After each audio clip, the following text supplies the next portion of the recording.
Hello everyone, welcome to Nateshwari healthy logs. మన ఛానల్లో health గురించి ఎక్కువగా మనం తెలుసుకుంటూ ఉంటాం కదా. అలాగే ఈరోజు సమ్మర్లో కూల్గా ఒక రెసిపీని మనం ప్రిపేర్ చేసుకుందాం. ఏంటి ఇలాగున్నాయి జెల్లీలాగా? అవేనండి తాటి ముంజలు.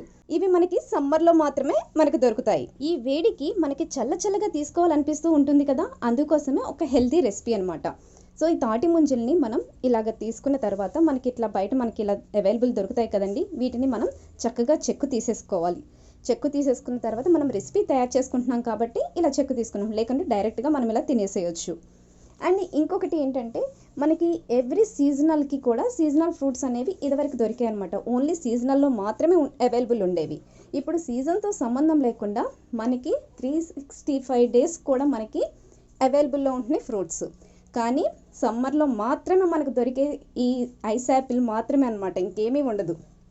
ఓకే, సో మనం ఇలా తొక్క తీసేసుకున్న తర్వాత పైదంతా కూడా మనం ఇలాగ కట్ చేసుకోవాలి. చూస్తున్నారు కదా, ఆ వాటర్ని కూడా, దాంట్లో ఉన్న వాటర్ని కూడా మనం తీసుకోవాలన్నమాట ఎట్ ఏ టైం. సో అన్ని ముంజల్ని కూడా నేను ఒక 6 or 7 తీసుకున్నాను. వాటన్నిటిని కూడా చిన్న పీసెస్గా ఇలా కట్ చేసుకున్నాను. ఇలా చక్కగా నీట్గా అన్నీ కూడా ఒకే ఈక్వల్ షేప్స్లో నేను చక్కగా కట్ చేసేసుకున్నాను అనమాట. చూస్తున్నారు కదా, అసలు వాటిని కట్ చేస్తుంటే కూడా అసలు ఫస్ట్ తినేయాలనిపిస్తుంది, నోరు ఊరిపోతుంది అనమాట నాకు. కానీ రెసిపీ ప్రిపేరింగ్ కదా, అందువల్ల నేను కంట్రోల్ చేసుకొని అలా కట్ చేస్తూ ఉన్నాను. అన్ని ముంజలన్నిటినీ కూడా చక్కగా అలా తోలు తీసేసి అన్నిటినీ కూడా చిన్న పీసెస్గా చక్కగా కట్ చేసేసుకోవడం అనమాట. అన్నిటినీ కూడా ఈక్వల్ షేప్లో చక్కగా కట్ చేసుకుంటే మనం తినడానికి కూడా చక్కగా నోటికి అవైలబుల్గా ఉంటుంది అన్నిటినీ కూడా. సో ఇలాగ పీసెస్గా కట్ చేశాను, చూస్తున్నారు కదా, ఇలా పీసెస్ని. దీన్ని ఫ్రిడ్జ్లో పెట్టేసుకుందాం. నెక్స్ట్ ఒక బాండీ తీసుకొని దాంట్లో 1 గ్లాస్ వాటర్ వేసిన తర్వాత అవి కొంచెం బాయిల్ అవ్వనివ్వాలి. ఎందుకంటే మనం కూల్గా చేసుకోవాలి కాబట్టి ఫస్ట్ ఇలాగ ప్రిపేరింగ్ అనేది ఉందన్నమాట. నెక్స్ట్ మనం కొన్ని సగ్గుబియ్యం, ఒక చిన్న కప్ అనమాట, అంటే ఫర్ ఎగ్జాంపుల్ ఒక 5 స్పూన్స్ సగ్గుబియ్యంని నానబెట్టాను అనమాట, ఒక 1/2 hour.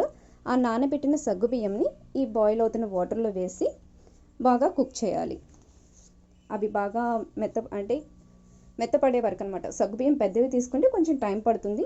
నేను మాకు ఇంట్లో అవైలబుల్గా చిన్నవి ఉన్నాయి కాబట్టి సో చిన్న వాటితోనే నేను ప్రిపేర్ చేస్తున్నాను. అది ఇంకా ఉడకలేదు, ఇంకొంచెం ఉడకాలన్నమాట. ఒకవేళ బాయిల్ అయ్యేటప్పుడు వాటర్ ఏమైనా మనం హీట్లో పెడితే కనుక మంట సో ఇంకొంచెం అవసరం అవుతాయి. సో నాది కొంచెం బాయిల్ అయిపోయింది కాబట్టి నేను వెంటనే ఇక్కడ నేను మీ టేస్ట్కి తగినట్టుగా మీరు షుగర్ కావాలంటే షుగర్ యాడ్ చేసుకోవచ్చు. నేనైతే బెల్లంని నేను యూస్ చేసుకున్నాను. అది లిటిల్ బిట్ అనమాట, ఎక్కువగా కాదు, జస్ట్.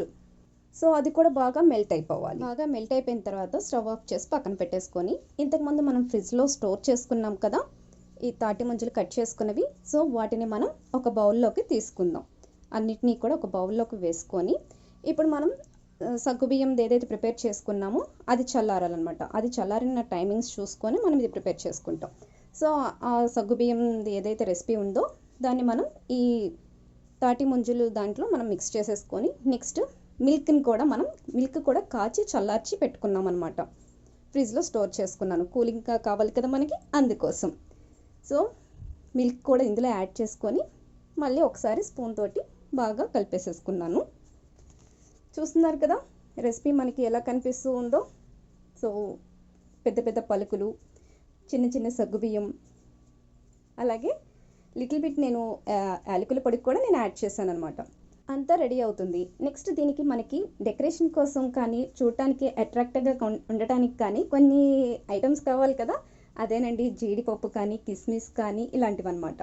సో అలాగే నేను జీడిపప్పు, కిస్మిస్, అలాగే కొన్ని నట్స్ కూడా యాడ్ చేసేసాను. అంటే గుమ్మడికాయ విత్తనాలు, సన్ఫ్లవర్ విత్తనాలు, పుచ్చకాయ విత్తనాలు, వీటిని కూడా గీలో కొంచెం వేడి చేసి సో అది కూడా ఇందులో మిల్క్ చేసేసాను అనమాట. నెక్స్ట్ ఐస్ క్యూబ్స్, చల్లగా కావాలి కదా, అందుకోసం. So finally ice Apple milk ready. చల్లగా ఉన్నప్పుడే బౌల్లోకి వేసుకొని తాగితే ఉంటుంది. మీరు కూడా ఆ టేస్ట్ని చూడాల్సిందే. మీరు కూడా ఈ రెసిపీని ప్రిపేర్ చేసి ఎలా ఉందో కామెంట్లో చెప్పండి. Thank you for watching my channel. ఇలాంటి మరిన్ని హెల్తీ వీడియోస్ కోసం సబ్స్క్రైబ్ మై ఛానల్.